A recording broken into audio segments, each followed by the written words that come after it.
Standing here last year, I shared with you a story of American genius and possibilities. Semiconductors, small computer chips the size of a fingerprint that power everything, from cell phones to automobiles and so much more.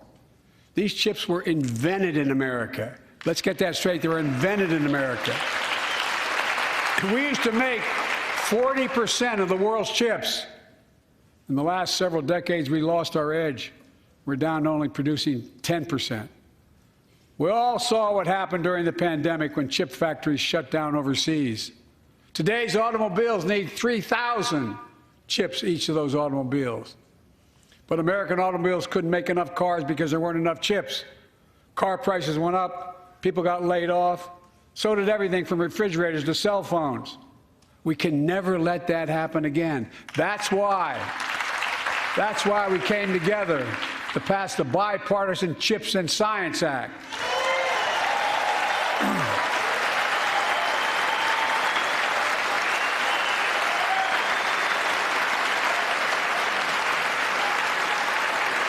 Folks, I know I've been criticized for saying this, but I'm not changing my view.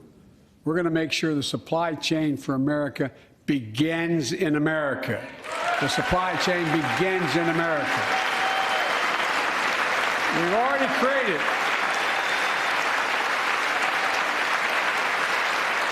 created 800,000 new manufacturing jobs without this law, before the law kicks in. With this new law, we're going to create hundreds of thousands of new jobs across the country. And I mean all across the country, throughout not just the coast, but through the middle of the country as well.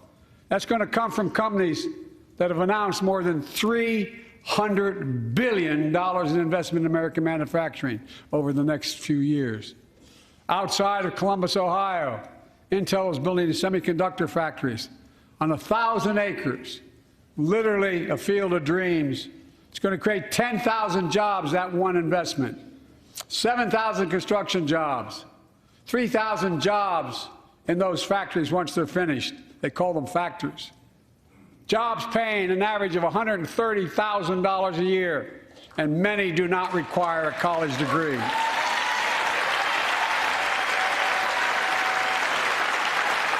Jobs. Because we work together, these jobs where people don't have to leave home to search for opportunity. And it's just getting started.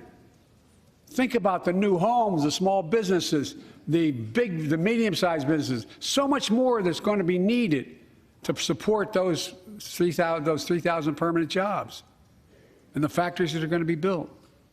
Talk to mayors and governors, Democrats and Republicans, and they'll tell you what this means for their communities. We're seeing these field of dreams transform to the heartland. But to maintain the strongest economy in the world, we need the best infrastructure in the world. And folks, as you all know, we used to be #1 in the world in infrastructure. We've sunk to 13th in the world. The United States of America, 13th in the world in infrastructure, modern infrastructure. But now we're coming back because we came together and passed the bipartisan infrastructure law, the largest investment in infrastructure since President Eisenhower's interstate highway system.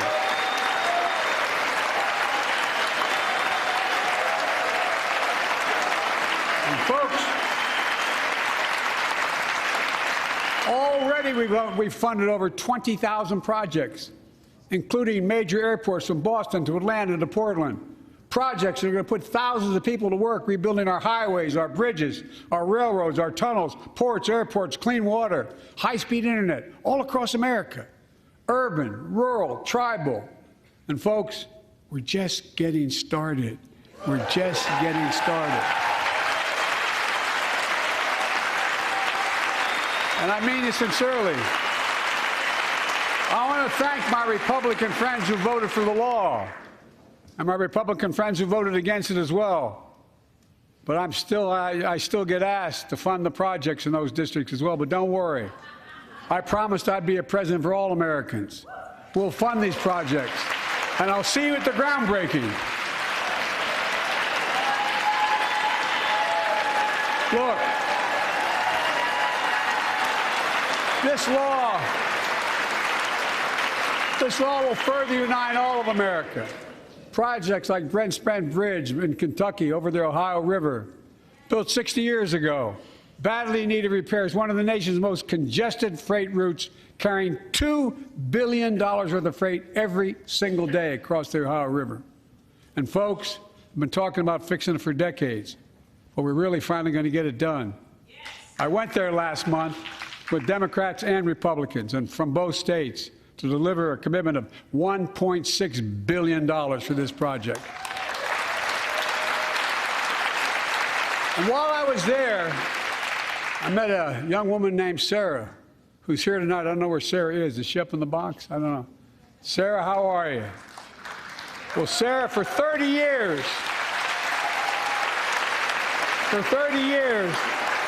I learned, she told me she'd been a proud member of the Iron Workers Local 44, known as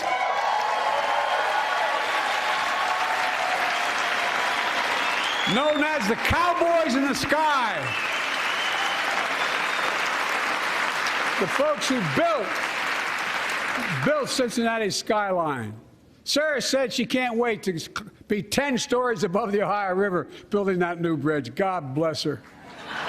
That's pride. And that's what we're also building. We're building back pride.